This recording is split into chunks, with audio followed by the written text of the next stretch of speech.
Ito na ang opening ng una nating burger restaurant from this to this. At sa wakas, ipapakita na namin sa inyong lahat ang pinagawa nating burger shop para sa inyo. Actually, nagsimula lang naman yan dahil sa simpleng post na kapag nanalo ako sa TikTok Award, magpapaburger kami sa buong Pilipinas. At eto na siya! Ginto Ayan. talaga siya, love-love! Oo, at dahil nakuha natin to, instantly nagpa-burger tayo. Ilang burgers yun? 10,000 burgers. 10,000 burgers na bigay tayo sa Tarlac, Pampanga, Nueva Ecija, Bataan, Batangas at marami pang ibang lokasyon. Yes. Kaya napag-isipan namin, Para matuloy ang misyon na makapagbigay ng best burger sa lahat, eh nagpatayo na tayo ng burger shop. at eto na siya! Yay! Oh my goodness, Lovey! Buhay na siya! Grabe! Hoy! Hoy, Bon! Sino yun? Tara! Pasok na! Si Bon! Ako yun, mami! Pinapapasok na tayo! Tara! Oras na para pasukin natin ang burger shop. Let's go, Lovey! Uy, dito labi oh. Dito na si Biggie oh. Si Vicky parang hihikayat dito. Oy, tara na! Pasok Ay, na! ay. Patay gutom! Wala! Kain na! Hindi, seryoso, Lovey. Actually, siya yung lagi natin makakausap kung kamusta yung sales, kung may benta ba tayo, may bumibili ba ng burger. Kasi kapag walang bumili ng burger, Biggie, ikaw ang malalagot. Tanggal ka sa trabaho. At syempre, pagkapasok nyo pa lang, makikita nyo na tong nakalagay na come hungry, live. Happy! Kasi kapag kumain kayo dito, paglabas nyo masaya na kayo. Diba? Kompleto na rin, mami. Yung chairs, yung table, tapos yung mga upuan. Syempre, salamat sa mga engineers, architect na tumoka nito. 2 months, mami, na ginawa ko. At eto na siya. BG Burger. Ayan yun, represents. And syempre, para naman sa mga magdadine na solo, pwede sila dito. Walang kapartner. Wala. Kawawa naman kayo sa Valentine's. Pero huwag kayong mag-alala, sagot namin kayo. Upo lang kayo dito, parang bata, no? Nakagano. Burger, please. At sa counter, syempre, dito kayo order. Makikita nyo, ang ganda ng pa-balloons natin dito dahil 2 days ago, pinasubok natin sa mga friends and family. Dumaan dito sila Wamos, Antoinette, si Miss Glenda, si Rendon, para lang tikman yung BG Burgers. At hindi tayo nabigo, mami. Ganun kasarap yun. Patikim pa lang. Kaya nagpapasalamat kami sa mga friends naming sumuporta sa ribbon cutting. Yan. Thank you sa pagpunta. Balik kayo, ah. Hi, te! Order po ng burger. Yes, sir, ano pong order natin? Ay, ang ganda naman na nagtitinda. Baka mapaburger ako nito araw-araw.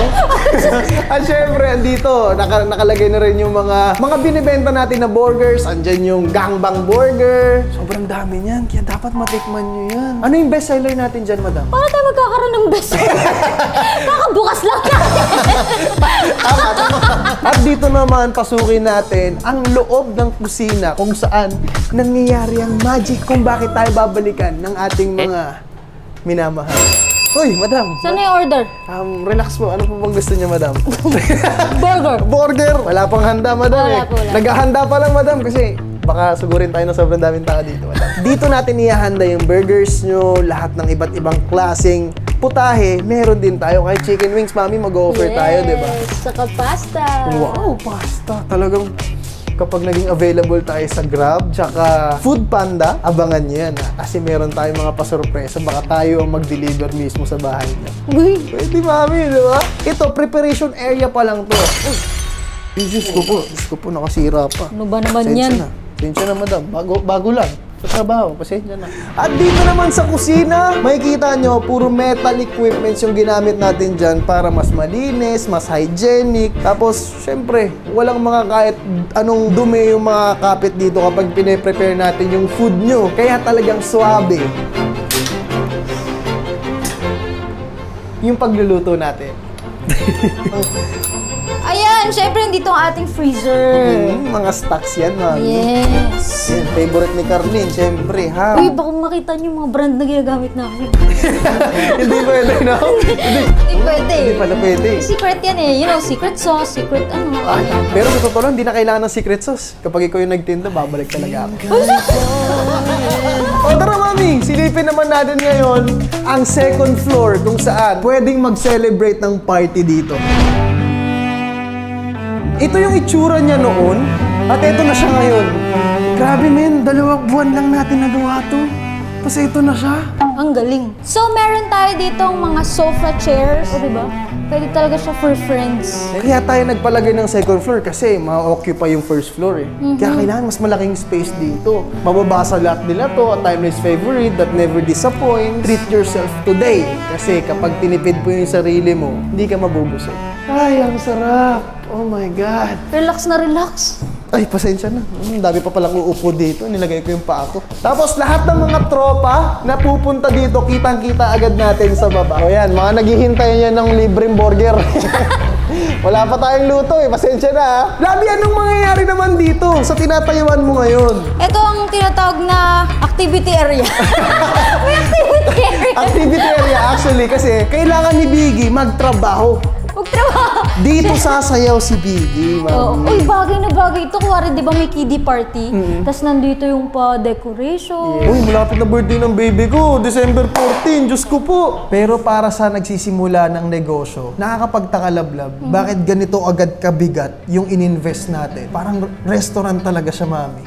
Tapos hindi lang siya parang 2-star, 3-star. Mala 4-star to 5-star na yung restaurant na i-offer natin sa tao. Kasi ganito tayo katiwala kay Biggie, na si Biggie, sobrang masarap. I-offer niya yung best burger dito sa Pilipinas dahil ang misyon ni Biggie ay makapagtayo tayo ng sobrang daming branches sa buong Pilipinas. At syempre, Daddy, hindi lang naman yun yung mission natin. Alam mo kung ano? Ano ba? Kundi makapagbigay ng trabaho sa iba't ibang tao. Kasi sa plano nating magtayo ng iba't ibang restaurant, syempre, kakailanganin natin ng mga tao. Actually, ang hirap maghanap ng trabaho ngayon. And sumusubok kami ni Carlene. Kahit to be honest, napakahirap nung pinasok naming food business. Isang mali lang sa pagkain mo, magkaroon lang yan ng pagkakamali.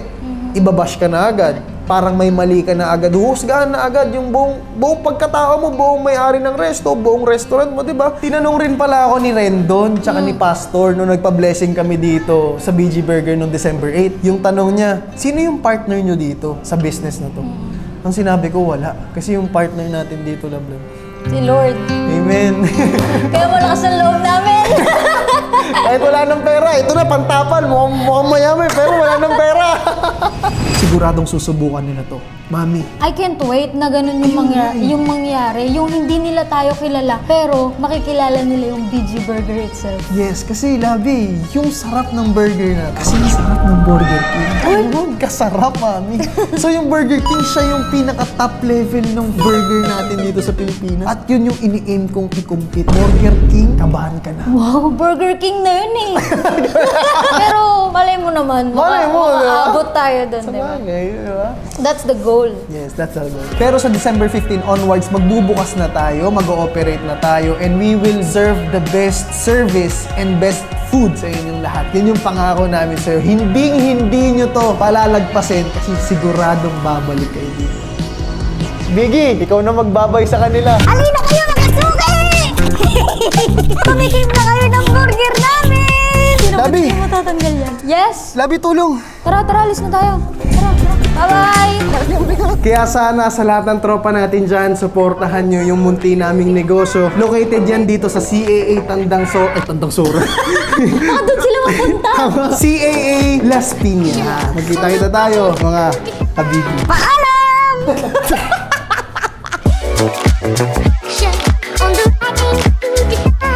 Labi, tulong! Tara, alis na tayo. Tara. Bye-bye!